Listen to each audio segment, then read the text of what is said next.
Hey there gamers, DreamcastGuy here, and today we're talking about the big update that just came to the PlayStation Portal, because this device at times has been incredibly controversial because it doesn't play games directly. This is a $200 screen that allows you to remote play your PS5, meaning that in order for it to work, you already have to have a PS5 and then you buy this, and it lets you essentially play it if your TV is occupied. And I've always thought the Portal was a cool gadget. It's definitely fun. It definitely has good functionality, but it's just remote play, right? You could do that with a phone. You could do it with anything. In fact, this is my Steam Deck right this second actually playing my PS5, and it's perfect, right? So people have asked, okay, what else is the Portal going to be able to do? Something like the Steam Deck can remote play, and it also has the games on it. Will I ever be able to play stuff directly on my Portal? Well, they just did it. This now has games actually on it. You can see this is the ability to play stuff without a PS5, or at least not needing the PS5 in the same way. But let's talk about this update, explain how it works, and show you some gameplay of it in action. Hi, hope you're having a great day, and if you could, please give this video a like and subscribe if you haven't already. So here it is over on the PlayStation blog. PlayStation Portal Remote Player Experience evolves with new system updates. So we're going to scroll down here past the gobbledygook about how you can change volume settings and stuff to here.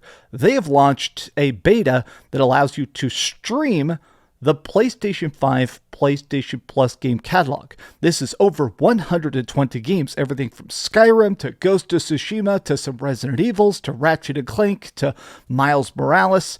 It's a pretty dang good set. So I wanted to test this out because this does say it's Portal streaming only, which means sometimes I do think game streaming technology is not the best, but additionally, it does say it's 1080p 60 FPS. I wanted to see it for myself. So this morning, I woke up at 5 a.m., I installed the update, and I've been playing it, and yeah, it's actually legit. Now, the biggest thing I want to start with is, holy heck, is the selection insane. 120 games maybe doesn't sound that big, but when you see everything from like the fact that it has Dredge, it's got indie games, it's got big games, it's got Animal Well. I mean, literally, the selection is great, but I did notice the fact that it doesn't have anything from the PlayStation 3. So technically, a lot of the PlayStation 1 and PlayStation 2 games, you've seen stuff like Dino Crisis or Siren and stuff like that. Those games are still actually running technically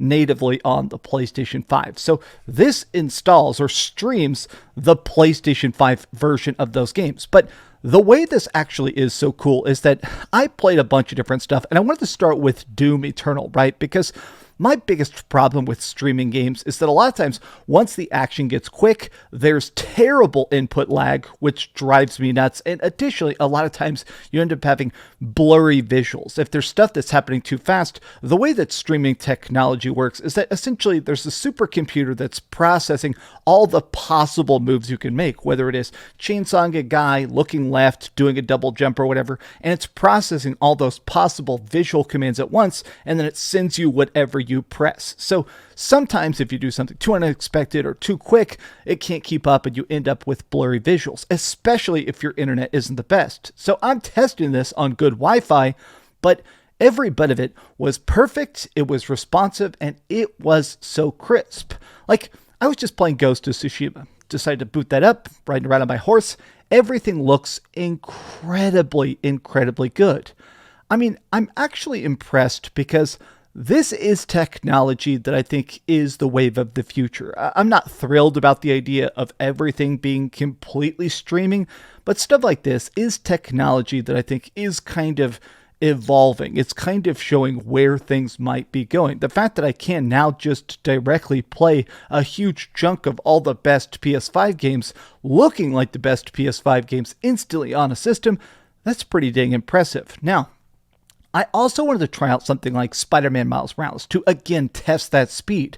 It's crazy that everything looks incredibly crisp, especially if you haven't had a chance to play a Portal. The screen is surprisingly fantastic. It also has pretty good battery life because it's not technically using any internal power, right? If you've ever had a Steam Deck, this thing is fantastic, but if you play something like Diablo, I have played Diablo 4 on this thing sometimes, it literally drains the battery. For every 1 minute, the battery goes down 1%. So even at minimum graphics, minimum brightness, I usually have about 90 minutes of charge. But since this isn't doing any processing, since it isn't having to load or use a solid state, it's just streaming the visuals, the battery is pretty dang good. I mean, I played this for about an hour and it's at 75% battery. So it means this probably has like a 4 or 5 hour battery life. I've got the brightness on maximum since I was trying to film a bunch of gameplay of it. But honestly, I'm impressed to see about how this managed to be so good looking.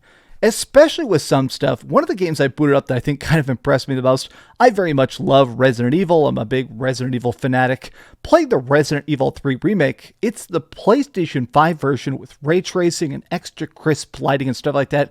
Playing that on the PS5 streamed, it looks perfect. Wait, here's the craziest part of all though. It's just using your save files, right?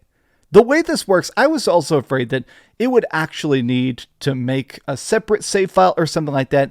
This is able to take your existing saves. So if you're playing a game and it's something that is also streamable, when you start playing it on the Portal, it auto takes your save out of the cloud and applies it to the cloud game. So you could play a game, grind for a bit, and then put it right back. So even if your freaking PlayStation 5 is unplugged or hundreds of miles away, as long as you put that save into the cloud, you can continue to progress on like hotel Wi-Fi while traveling.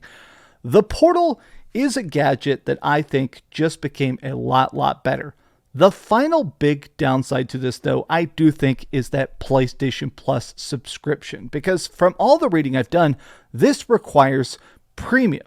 That's the freaking payment plan where it's $20 a month. $20 a month to get it is, it's unfortunate because it means that you would have to pay $20 a month. A lot of times it means you're also going to have a PlayStation 5 and then also buy this $200 device. That's a big subscription fee for a feature that is admittedly awesome, but yeah, it's a bit spicy. I will say that if you already have a PlayStation Portal or you are thinking about getting a PlayStation Portal, I do think this makes it a lot better deal. But these are just my off-the-cuff thoughts after having played it for an hour. I definitely want to try it more, but I definitely think now I get it. But tell me your thoughts in the comments down below. And if you enjoyed this video, be sure to give it a like, subscribe if you haven't already, and please keep dreaming. It is still wild. If you have a Steam Deck, be sure to install Chickering. It lets you play PlayStation 5 on your Steam Deck. I do think it's pretty good. It is pretty wild too that I noticed, look, they're both. So I can technically stream and it's on the same account as this. So you could technically remote play on one gadget or play your PS5 and stream on this. So technically, if you're doing this, you could have two people playing on the same account at the same time with separate games. An interesting idea, at least. Thanks so much for watching that video. If you want to see something else, you can always click this link to see what I put up last, or, subscribe and see what's coming up next. Also, I promise that whatever I do, it'll try not to suck.